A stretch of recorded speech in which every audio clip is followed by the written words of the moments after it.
Saint Agnes. Woo! You're here at 2000 Trees. We are. How's your weekend been so far? Looking forward to the rest of the weekend? So we only arrived this morning and we got here and immediately played our show and it was fucking great.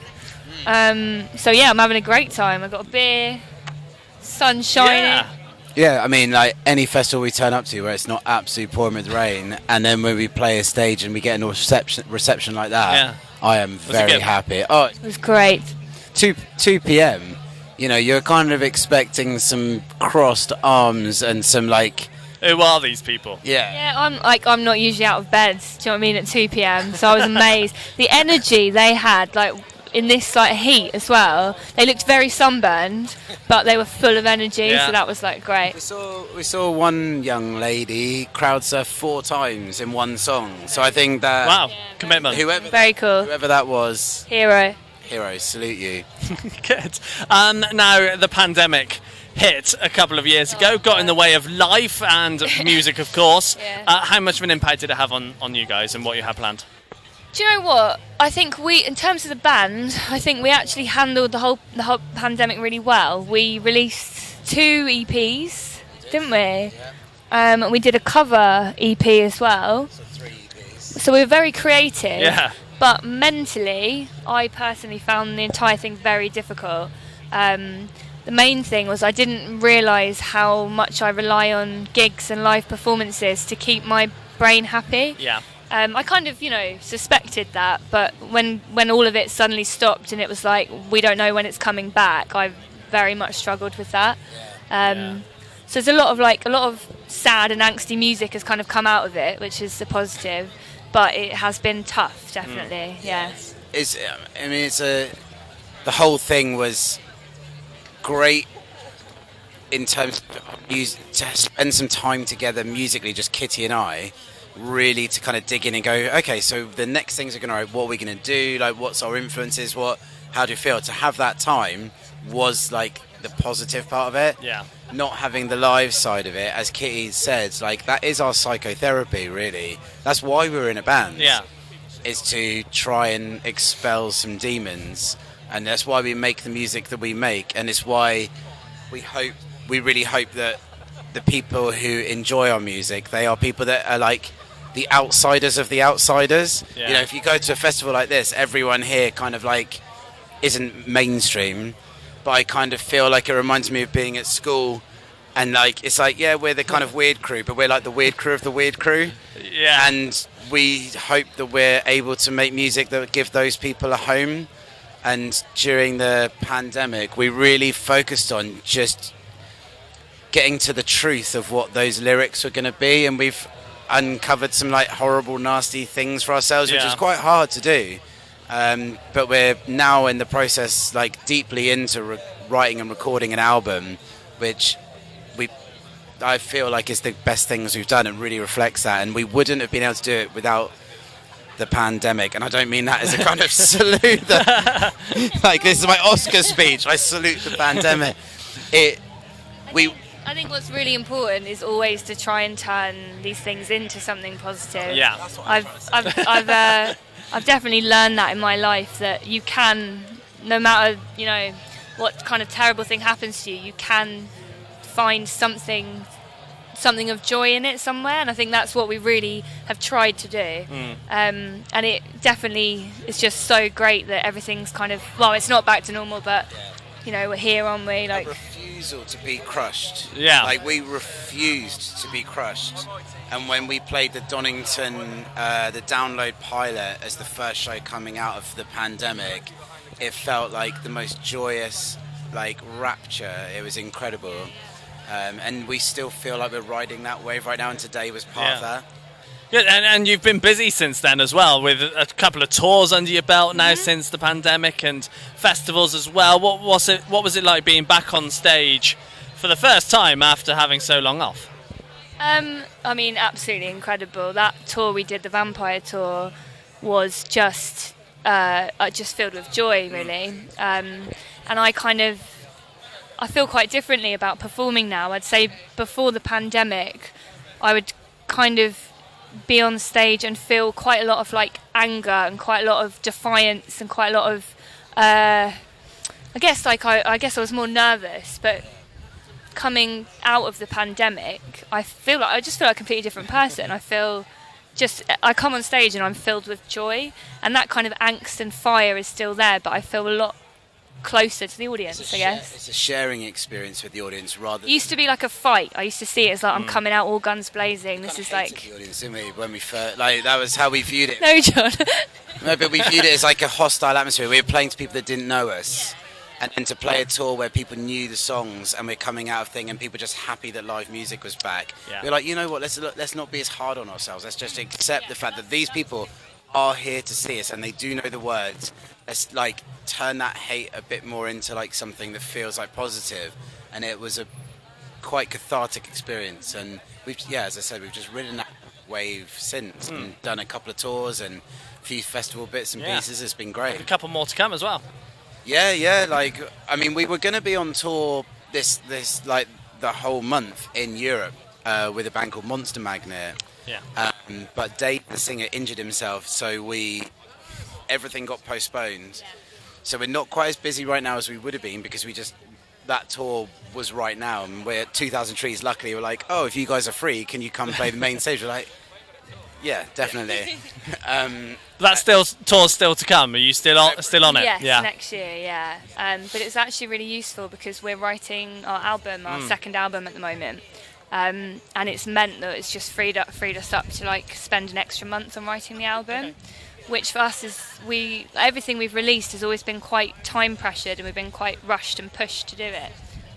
So this is the first time really that we've had a lot of time to write the songs. We're recording them, tracking them at the moment, and that's been a really cool experience, like really digging in. Yeah. And I feel like it's the best stuff we've written. Yeah, because we're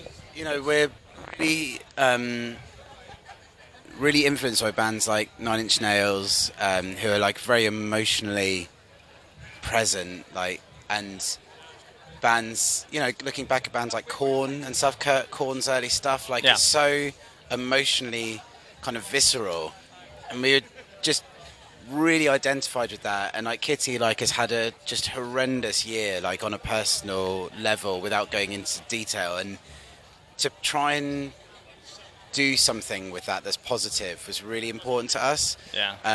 And I think that you can't rush that stuff. You need to, like, it is like psychotherapy. You need to drill down. You need to talk and then talk another layer deeper and talk another layer deeper, and then there's your lyric, and then go and sing that really. And it's like it's I'm tracking Kitty's vocals. We engineer everything ourselves, and it's brutal. Like, he'll be singing and crying,